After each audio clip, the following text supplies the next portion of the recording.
Hello छात्रों, स्वागत है आप लोगों का हमारे यूट्यूब चैनल झारखंड एकेडमी में। तो छात्रों, ये हिंदी का जो है क्वेश्चन आंसर है कक्षा दसम के जो क्षितिज बुक है उसका, क्योंकि कक्षा दसम में दो बुक है, एक कृतिका और एक क्षितिज। तो ये क्षितिज का क्वेश्चन आंसर होने वाला है। और चैप्टर 2 कौन सा है? तो चैप्टर 2 है लहासा की ओर। चैप्टर 1 का क्वेश्चन आंसर मेरे चैनल पे हम डाल चुके हैं। तो इसमें है पहला क्वेश्चन क्या है कि थोडला से पहले आखिरी गांव पहुंचने पर भिखारी के वेश में होने के बावजूद लेखक को ठहरने के लिए उचित स्थान मिला, जबकि यात्रा के समय भद्र वेश में भी उसे उचित स्थान नहीं दिला सके। क्यों?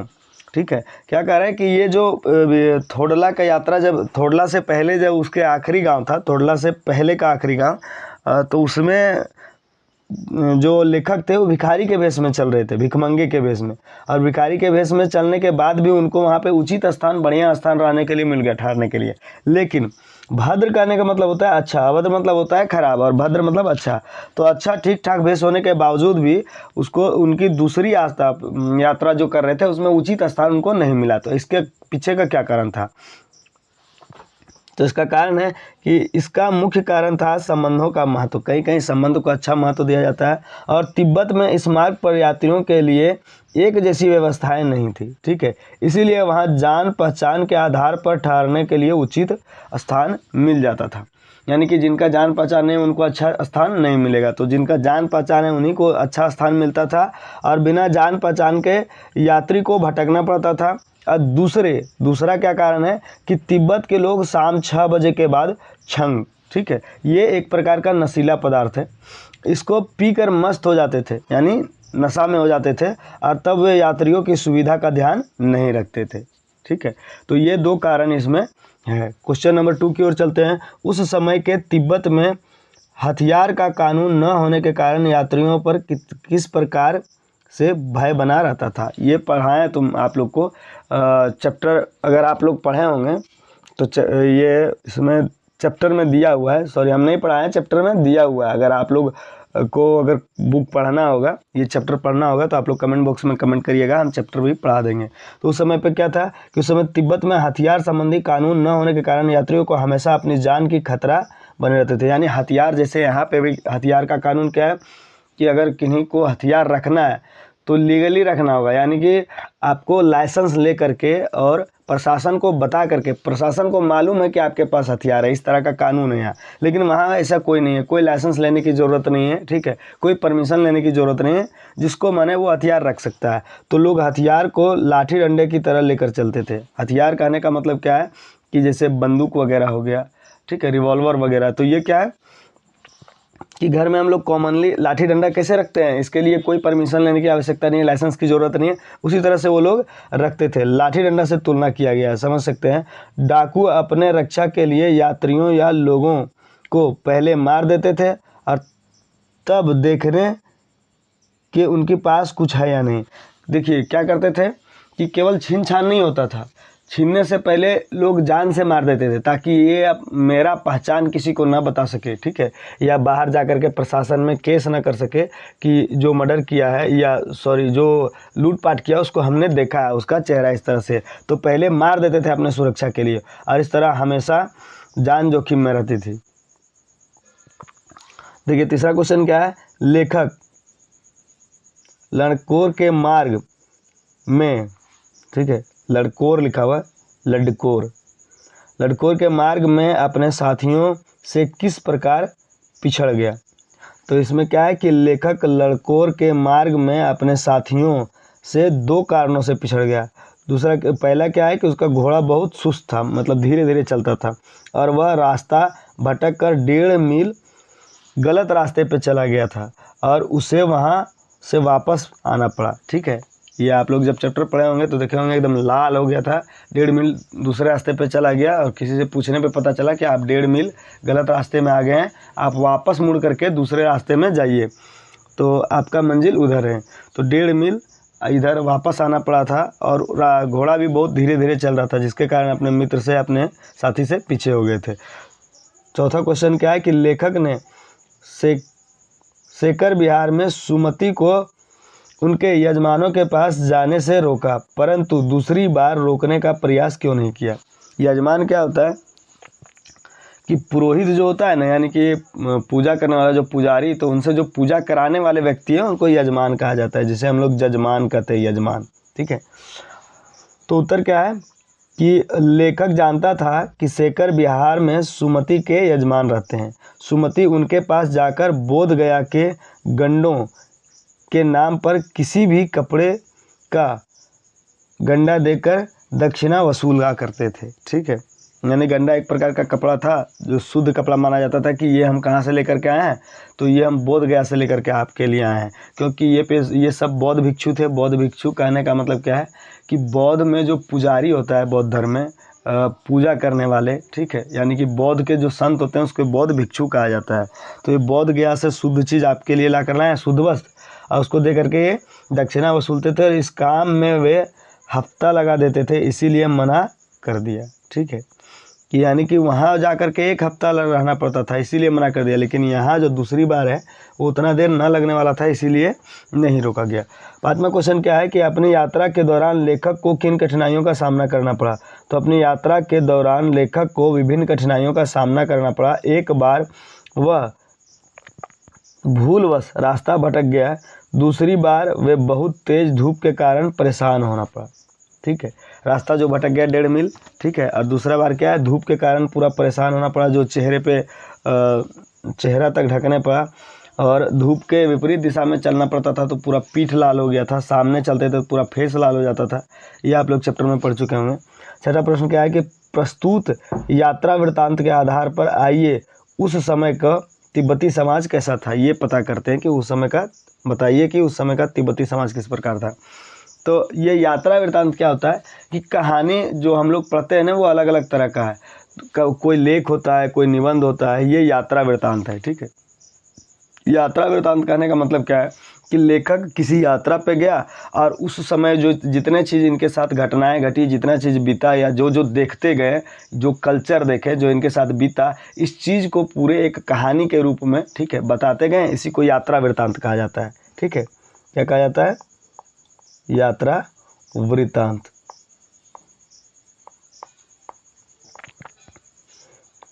यहाँ पे लिखा हुआ है, देखिए, इसी को कहा जाता है यात्रा वृत्तांत। तो आप लोग समझ गए होंगे यात्रा वृत्तांत क्या है कि लेखक जब वहाँ घूमने गए, यात्रा पे गए, तो उनके साथ जो जो भी घटना घटी, ठीक है, या जो जो वो कल्चर देखे, या जो जो इनको कुछ अजीब देखने में लगा, ठीक है, उन सभी चीज़ों को क्या किए, एक कहानी के रूप में, एक नोट के रूप में लिख दिए, और वही हो गया यात्रा वृत्तांत। तो इस यात्रा वृत्तांत से पता चलता है कि उस समय तिब्बत समाज में पर्दा प्रथा, छुआछूत जैसी बुराइयां न था। ठीक है, और महिलाएं अजनबी लोगों को भी चाय दे देती थी। ठीक है, यहाँ की जैसे हम लोग के यहाँ क्या है कि अगर कोई अजनबी आदमी आया है तो उसको चाय घर की महिलाएं ले जा करके नहीं देंगी, पुरुष देंगे या बच्चे से दिलवाया जाएगा, लेकिन महिला लोग सामने नहीं आएगी। लेकिन इस तरह से तिब्बत में इस तरह का कल्चर नहीं था। वहाँ महिलाएं अजनबी लोगों को भी, अजनबी मतलब जिनसे कोई जान पहचान नहीं है, उनको भी महिलाएं लोग चाय देती थी।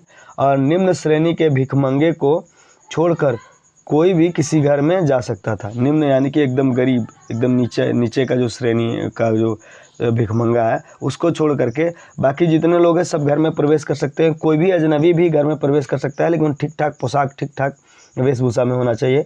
और पुरुष वर्ग शाम के समय छंक, वही जो बोले नशीला पदार्थ, पीकर मदहोश रहते थे।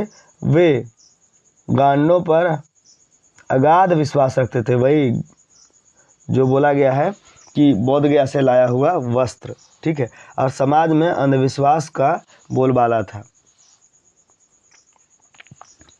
चलिए प्रश्न नंबर 7 में क्या है, मैं अब पुस्तकों के भीतर था, नीचे दिए गए विकल्पों में से कौन सा इस वाक्य का अर्थ है। पुस्तकों का भीतर कौन सा अर्थ बतला रहा है। भीतर रहने का मतलब क्या है कि लेखक पुस्तकें पढ़ने में रम गया था। लेखक पुस्तकों को सेल्फ के भीतर चला गया, पुस्तकों के सेल्फ जहाँ पे पुस्तक रखे जाते हों, ठीक है, इस तरह से पुस्तक रखने के लिए एक अलमीरा जो होता है, सेल्फ, ठीक है, इस तरह पुस्तक सजाया रहता है।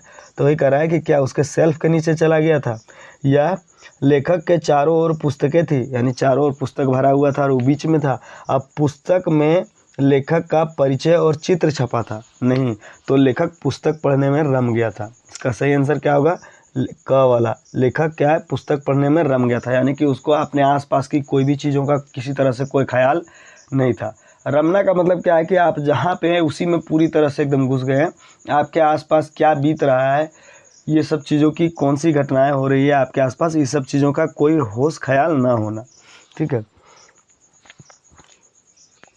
सुमति के यजमान और अन्य परिचित लोग लगभग हर गांव में मिले।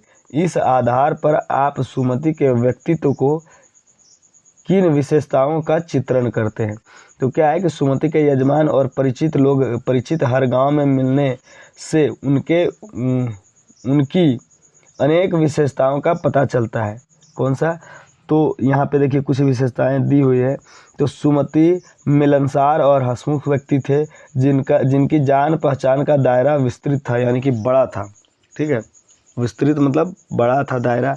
और सुमति अपने यजमानों को बोधगया से लाए कपड़ों के गंडक बनाकर दिया करते थे और उनसे दक्षिणा लेते थे। ठीक है, आगे क्या है कि सुमति लोगों की आस्था का अनुचित लाभ उठाते थे और इसकी खबर लोगों को नहीं लगने देते थे। आस्था यानी लोग भरोसा करते थे कि ये गंडक जो है वो कहाँ से ला करके दिया गया है, तो ये बोधगया से ला करके दिया है, जबकि वो बोधगया से नहीं, कोई भी कपड़े को गंडक बता करके, बोधगया का गंडक बता करके वो दक्षिणा वसूलते थे।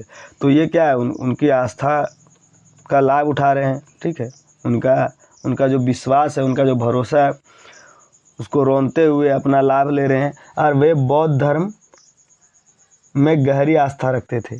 ठीक है, प्रश्न नंबर 9 क्या है देखिए कि हालांकि उस वक्त मेरा वेश ऐसा नहीं था कि उन्हें कुछ भी ख्याल करना चाहिए था।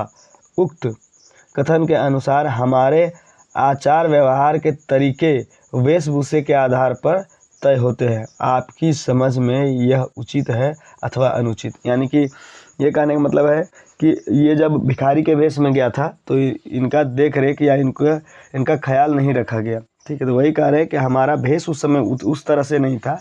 ठीक है, कुछ उस तरह से नहीं था कि वो लोग हमारा ख्याल रखते।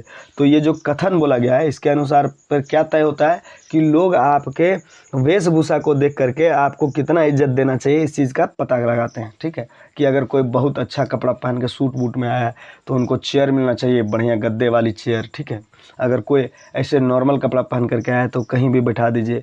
तो वही कह रहा है कि आपके जो ये आपका किस तरह से आपका आचार व्यवहार, कहने का मतलब है आपको कितना इज्जत देना चाहिए, आपके साथ किस तरह का व्यवहार करना चाहिए, ये कौन तय करेगा? आपका वेशभूषा। ठीक है, तो इसके आधार पर ही तय होता है। तो ये उचित है या अनुचित आपके अनुसार? तो ये अलग अलग छात्रों के अनुसार अलग अलग होगा, सबका मन मर्जी एक जैसा नहीं होता है। कोई इसके विरोध में होंगे, कोई इसके पक्ष में होंगे। तो ये अपने अपने अनुसार लिखिए, फिर भी हम कुछ बताने का यहाँ प्रयास किए हैं कि उचित क्या है। ठीक है, हम केवल उचित चीज़ ही यहाँ पे दिए हैं, बाकी अपने अपने अनुसार इसको बदल सकते हैं इसका आंसर। तो यह बात सच है कि हमारे आचार व्यवहार के तरीके वेशभूषे के आधार पर तय होते हैं। हम अच्छा पहनावा देख कर ही किसी को अपनाते हैं, तो गंदे कपड़े देखकर उसे धुतकारते हैं। यानी कि गंदा कपड़ा जो मैला कुचैला पहना हुआ उसको लोग क्या करता है? धुतकार देता है, डांट देता है।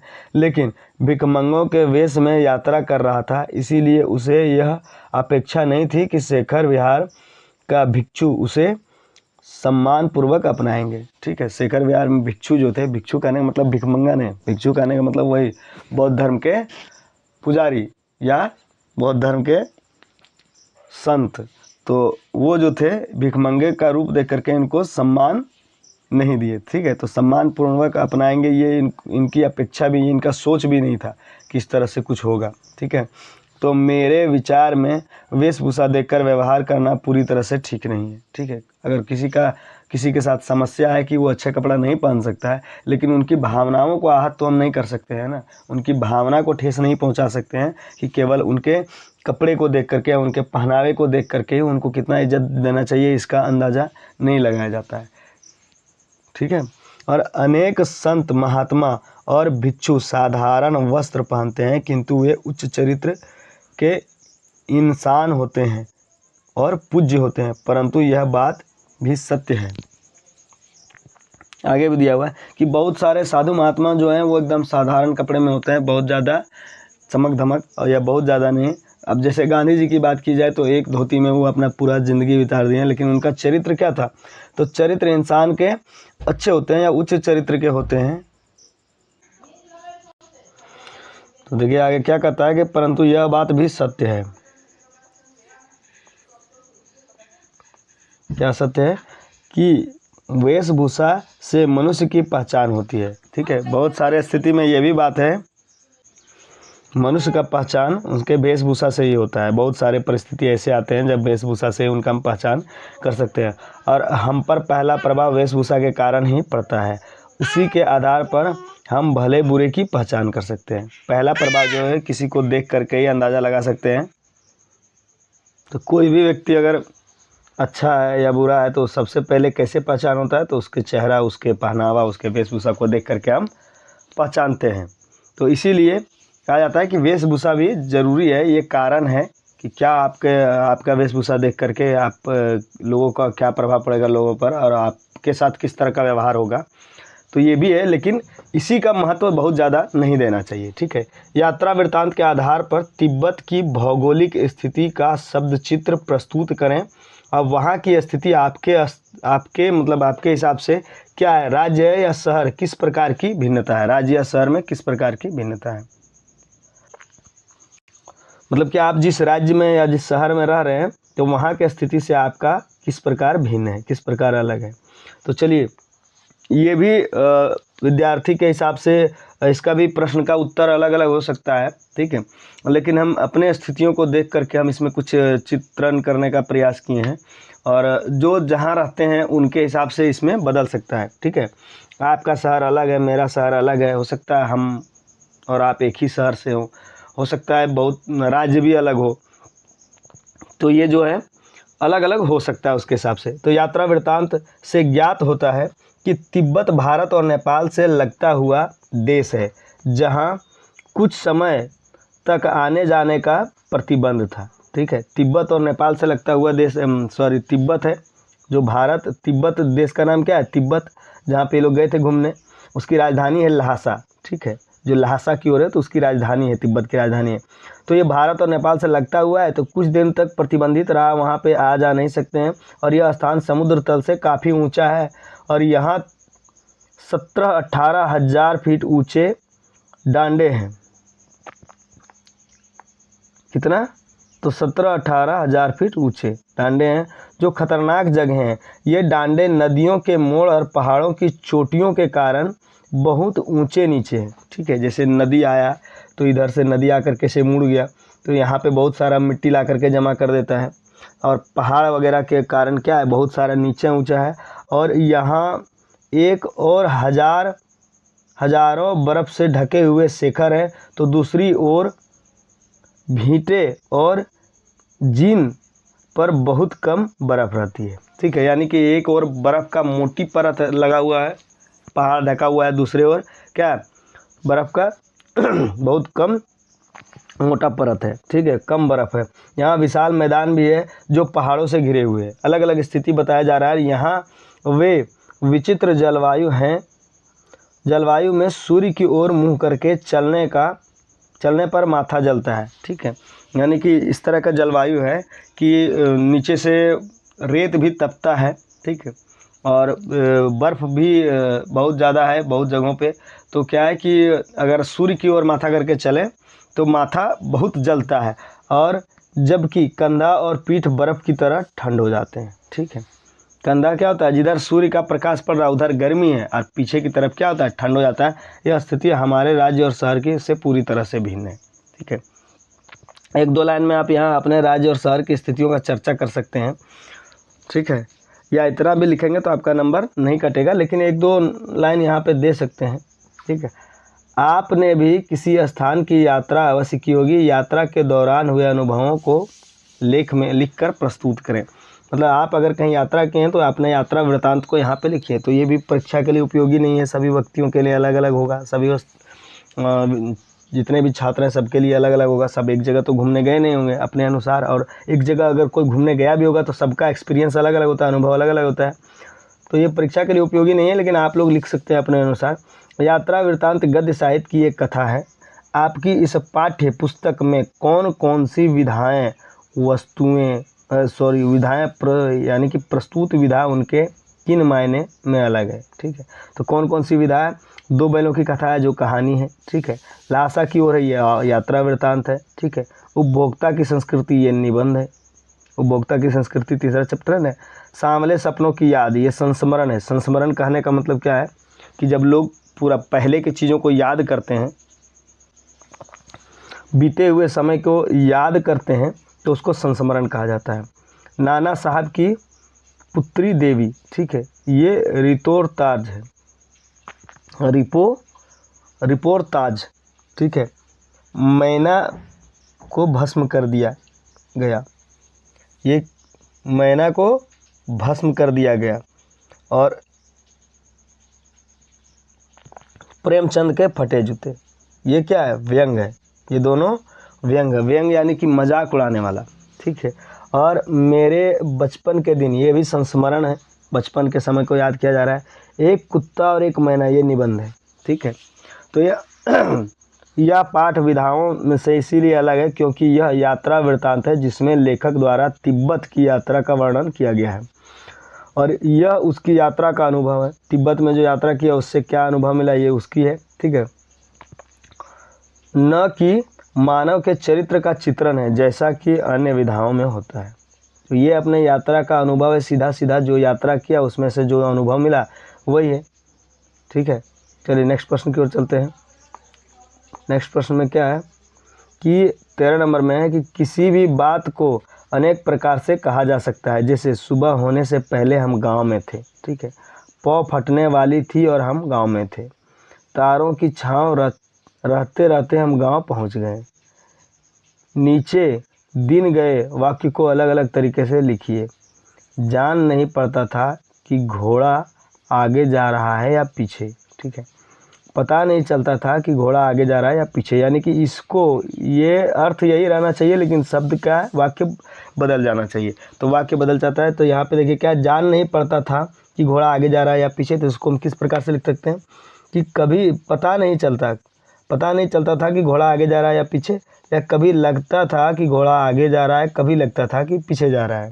ठीक है, आगे देखिए 14 नंबर प्रश्न में क्या है कि ऐसे शब्द जो अंचल यानी क्षेत्र विशेष के लिए प्रयुक्त होता हो उन्हें आंचलिक शब्द कहा जाता है। प्रस्तुत पाठ में आंचलिक शब्द ढूंढ कर लिखिए। तो कौन कौन सा है? भरिया, छड़, ती, ठीक है, फरीक लोप पर, चौकी, डंडा, थुक्पा, कंजू, खोटी, यादी। ये सब शब्द क्या है? जो आंचलिक शब्द है, यानी कि किसी विशेष क्षेत्र के लिए इसका उपयोग हो रहा है। इसमें क्या है कि पाठ में कागज अक्षर मैदान के आगे क्रमशः मोटे अक्षरों एवं विशाल शब्दों का प्रयोग हुआ है। इन शब्दों में उनकी विशेषता उभर कर आती है। पाठ में कुछ ऐसे शब्द होंगे, छांट कर लिखिए, जो किसी विशेषता को बताता है। तो इस पाठ में प्रयुक्त विशेषण शब्द निम्न हैं। मुख्य जैसे क्या है? मुख्य है, व्यापारिक है, सैनिक, फौजी, चीनी, बहुत से, परित्यक्त, टोटीदार, सारा, दोनों, आखिरी, बहुत, अच्छी, आखिरी, अच्छी, भद्र, गरीब, विकट, निर्जन, हजारों, श्वेत, बिल्कुल नंगे, सर्वोच्च, रंग बिरंगे, थोड़ी, गर्मा गर्म, विशाल, छोटी सी, कितने ही, पतली पतली, चीरी बत्तियां, या पाठेतर, सक्रियता। ये सब क्या है? ये सब किसी विशेषता को बताता है, ये विशेषण शब्द है। आगे देखिए, आगे जो है इसमें है कि यदि आज के समय में तिब्बत की यात्रा की जाए तो यह यात्रा राहुल जी की यात्रा से पूरी तरह से भिन्न होगी। ठीक है, 1930 में तिब्बत में आना जाना आसान न था। ऐसा राजनीतिक कारणों से था, यानी कि राजनीति का कारण था, यानी देश में विवाद जैसा कुछ माहौल था, तो आना जाना अब पीछे प्रश्न में भी लिखा था कि प्रतिबंधित था, ठीक है, यानी कि आने जाने में रोक थी, तो आसान नहीं था। और आज उचित पासपोर्ट के साथ आसानी से यह यात्रा की जा सकती है, यानी कि किसी दूसरे देश में जब हम विजिट करते हैं तो पासपोर्ट बनाना पड़ता है, वही पासपोर्ट के साथ हम जा सकते हैं। और अब भिखमंगों के वेश में यात्रा करने की आवश्यकता नहीं है, यानी कि छीना झपटी के कारण ये लोग भिखमंगों के वेश में यात्रा किए थे, लूटपाट के कारण। तो अब ऐसा वहाँ का माहौल नहीं है, अब भिखमंगों की वेश में यात्रा करने की आवश्यकता नहीं है। और अब यात्रा के लिए विभिन्न साधनों का प्रयोग किया जा सकता है। अब उतना पैदल भी नहीं चला जा सकता है, घोड़ों के सहारे नहीं, अलग अलग संसाधन है, अलग अलग साधन है। छात्र स्वयं लिखें, अपठित गद्यांश को पढ़कर दिए गए प्रश्नों के उत्तर दीजिए, ठीक है। तो आम दिनों में समुद्र किनारे के इलाके बेहद खूबसूरत लगते हैं। समुद्र लाखों लोगों को भोजन देता है और लाखों उससे जुड़े हुए कारोबार में लगे हैं। दिसंबर 2004 को सुनामी या समुद्र भूकंप से उठने वाली तूफान लहरों का प्रकोप ने ऐसा एक बार साबित कर दिया कि कुदरत की यह देन सबसे बड़े विनाश का कारण बन सकती है। कुदरत जो दिया है, ये समुद्र, ये देन है, ये सबसे बड़ा कारण बन सकता है। और प्रकृति जब अपने ताने बाने को उलट कर रख देगी तो कहना मुश्किल है। यानी कि प्रकृति जो है, ये जो ताने बाने जो सजा करके इतना जो समुद्र वगैरह है, इसको कब उलट करके रख देगी, इसका कहना मुश्किल है। हम उनके बदले मिजाज को उनका कोप कह सकते हैं। कोप यानी प्रकोप, यानी कि दुर्व्यवहार, ठीक है, या गुस्सा कुछ। और कोप मतलब होता है गुस्सा ही, सीधा सीधी कहें तो कुछ और। मगर यह अबूझ पहेली अक्सर हमारे विश्वास के चिथड़े कर देती है। अगर हम विश्वास करते हैं कि नहीं ऐसा नहीं होगा, तो ये चिथड़े उड़ा देती है और वापस बदल जाती है। हमें यह एहसास करा जाती है कि हम एकदम आगे नहीं, 4 कदम पीछे हैं। एशिया के एक बड़े हिस्से में आने वाली उस भूकंप ने नई द्वीपों को इधर उधर खिसकाकर एशिया का नक्शा ही बदल डाला, ठीक है। प्रकृति ने ऐसा भी अपनी ही दी कि कई अद्भुत चीज़ें इंसान के से वापस ले ली, जिस कसक अभी तक है, ठीक है। दुख जीवन को मांझता है, उसे आगे बढ़ने का हुनर सिखाता है। वह हमारे जीवन में ग्रहण लाता है ताकि हम पूरे प्रकाश की अहमियतता जान सकें और रोशनी को बचाए रखने के लिए जतन करें। कहने का मतलब क्या है कि जो दुख है वो हमको ये एहसास दिलाता है कि जब हम सुखी हों तो किसके वजह से सुखी हैं, और उसको हमेशा बनाए रखें सही, ठीक है। और इस जतन से सभ्यता और संस्कृति का निर्माण होता है। सुनामी के कारण दक्षिण भारत और विश्व के अन्य देशों में जो पीड़ा हमने देखा है, उसे निराशा और चश्मे से न देखें, ठीक है। और ऐसे समय में भी मेघना, अरुण और मैगी जैसे बच्चे हमारे जीवन में जोश, उत्साह और शक्ति भर देते हैं। 13 वर्षीय मेघना और अरुण 2 दिन अकेले खारे समुद्र में तैरते हुए जीव जंतुओं से मुकाबला करते हुए किनारे आ पहुँचे। इंडोनेशिया की रीजा पड़ोसी के 2 बच्चे को पीठ पर लाद कर पानी के बीच तैर रही थी और एक विशालकाय सांप ने उसे किनारे का रास्ता दिखाया। मछुआरों की बेटी मैगी ने रविवार को समुद्र का भयंकर शोर सुना और उसकी शरारत को समझा। तुरंत अपना बेड़ा उठाया और अपनी परिजनों को उस पर बिठाकर उतर आई। समुद्र में 41 लोगों को लेकर महज 18 साल की जलपरी चल पड़ी पगलाए सागर को 2-2 हाथ करने, ठीक है, यानी कि उससे युद्ध करने, उससे लड़ने। 10 मीटर से ज़्यादा ऊंची सुनामी लहरें जो कोई बाधा रुकावट मानने को तैयार नहीं थी, इस लड़की के बुलंद इरादों के सामने बौनी पड़ गई। जिस प्रकृति ने हमारे सामने भारी तबाही मचाई, उसी से हमें ऐसी ताकत और सूझ दे रखी है कि हम फिर से खड़े होते हैं और चुनौतियों से लड़ने का रास्ता ढूंढ निकालते हैं। इस त्रासदी और पीड़ित लोगों की सहायता के लिए जिस तरह से पूरी दुनिया एकजुट हुई, वह इस बात का सबूत है कि मानवती हार नहीं मानती।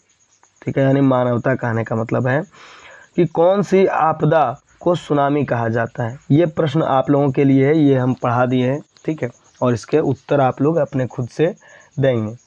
कौन सी आपदा को सुनामी कहा जाता है, तो चलिए अच्छा बता ही देते हैं, आंसर हमने लिख रखा है।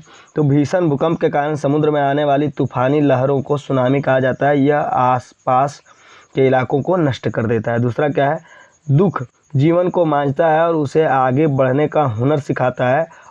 आशय स्पष्ट कीजिए। ठीक है, तो क्या है कि दुख जो है जीवन को साफ सुथरा बनाता है, अर्थात दुखी व्यक्ति से निपटने के उपाय, यानी दुख व्यक्ति जो है दुख से निपटने के उपाय सोचते हैं और उनसे छुटकारा पाता है। भविष्य में इनसे बचने के लिए तैयारी लेता है। ठीक है, यानी कि तैयार होता है, बचने का उपाय पहले से सोच करके रखता है। अगर उसको पता होता है कि ये आपदा मेरे साथ आने वाली है, और नई आशाएं, उमंग और उल्लास के साथ जीवन शुरू करता है। ठीक है, यहाँ पे देखिए प्रश्न, तीसरा प्रश्न क्या कहता है कि मैगी, मेघना और अरुण ने सुनामी जैसे आपदा का सामना किस प्रकार से किया। तो किस प्रकार से किया आइए देखते हैं। यहाँ पे दिया हुआ है कि मेघना और अरुण सुनामी में फंस गए थे। वो 2 दिन तक समुद्र में तैरते रहे। कई बार वे समुद्री जीवों का शिकार होने से बचे और अंत में किनारे लगकर बच गए। मैगी ने समुद्र में उठ रही 10 मीटर की ऊंची लहरों के बीच अपना बेड़ा उतार दिया और उसमें अपने परिजनों को बिठाकर किनारे लाने के लिए संघर्ष करने लगी। और उसके बेड़े में 41 लोग थे। बेड़ा यानी कि जो छोटा सा जहाज होता है, पानी वाली जहाज, तो उसमें कितने थे, 41 लोग थे। आइए 2 प्रश्न और बचा है, उसका भी उत्तर करा ही देते हैं। ठीक है, प्रस्तुत गद्यांश में दृढ़ निश्चय और महत्व के दृष्टि से किन शब्दों का प्रयोग हुआ है। तो किन शब्दों का प्रयोग हुआ है, तो बुलंद इरादे और अहमियत की। ठीक है, एक और प्रश्न बचा है, ये अंतिम प्रश्न है, उसको बता देते हैं। इस गद्य के लिए शीर्षक नाराज समुद्र हो सकती है। आप कोई अन्य शीर्षक दीजिए। ठीक है, यानी कि इस शीर्षक, इसका कहानी का शीर्षक देना है। तो एक तो उन्होंने बता दिया है नारा, दूसरा हो सकता है सुनामी का कहर या प्रकृति का क्रोध, सुनामी। ठीक है, ये सब उसके शीर्षक हो सकते हैं। आप लोग भी 1-2 शीर्षक कमेंट में देने का प्रयास करेंगे। बहुत सारे शीर्षक हो सकते हैं कोई एक गद्यांश के। तो ये गद्यांश अलग से रखा गया था। इसका प्रश्न उत्तर इस तरह से बहुत सारे गद्यांश आते हैं, सिलेबस में भी है और आप लोग के एग्ज़ाम में भी आते हैं कि गद्य खंड गद्यांश दे दिया जाता है और उसी गद्यांश को पढ़कर नीचे दिए गए प्रश्नों के उत्तर आपको बनाने पड़ते हैं। ठीक है, तो उसी तरह से प्रैक्टिस करने के लिए एक दिया गया है। तो ये अध्याय तो ख़त्म हो गया। ठीक है, दूसरा अध्याय का क्वेश्चन आंसर हो गया। अगर ये अध्याय आप लोग नहीं पढ़े होंगे तो कमेंट बॉक्स में कमेंट करिएगा, हम पढ़ाने का भी प्रयास करेंगे।